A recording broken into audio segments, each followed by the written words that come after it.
Okay, so in this video I'm going to talk about z-scores again, and just to remind you of the formula that we used to calculate z-scores.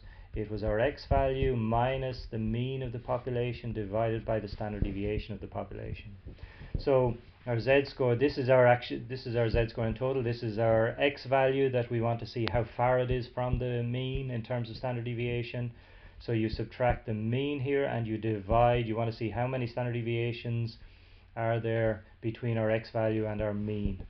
So what we're going to do here is use z-scores to compare one set of results with another, and I'll do an example of that in a minute. Just to remind you as well that unusual scores would be if you say you get a z value greater than 2, or if you get a z value that's actually less than 2, minus 2 standard deviations from the mean, then your data the data outside this range here would be considered unusual.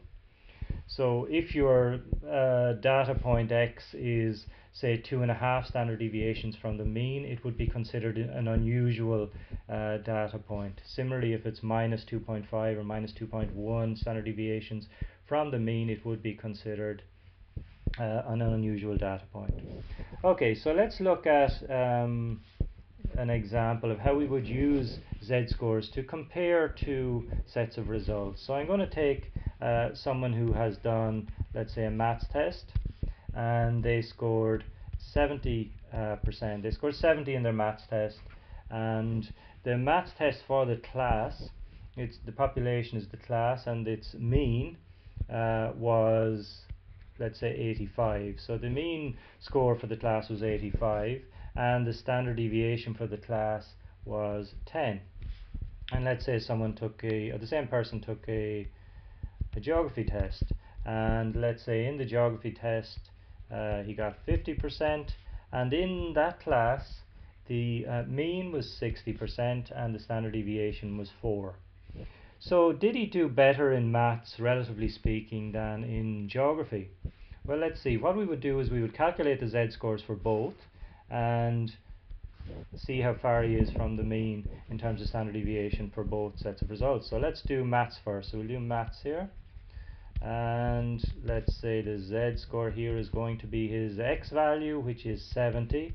We're going to subtract the mean, which is 85. We're going to divide by 10, and that gives us a z-score of minus 1.5. So he's minus 1.5 standard deviations from the mean. He's 1.5 standard deviations below the mean. Okay, so let's look at his geography result then. Again, let's calculate the z-score for geography. So his result was 50, so that's his x value. We're going to subtract the mean here, which was 60. We're going to divide by 4, and when you do that you get minus 2.5. So he's minus 2.5 standard deviations from the mean. So he did a lot worse in geography, and in fact he's outside this plus or minus 2 standard deviations, so that's kind of an unusual result here. So he did worse in geography, relatively speaking, than he did in maths. Okay, and that's it. That's the only example I'm going to do here in this video.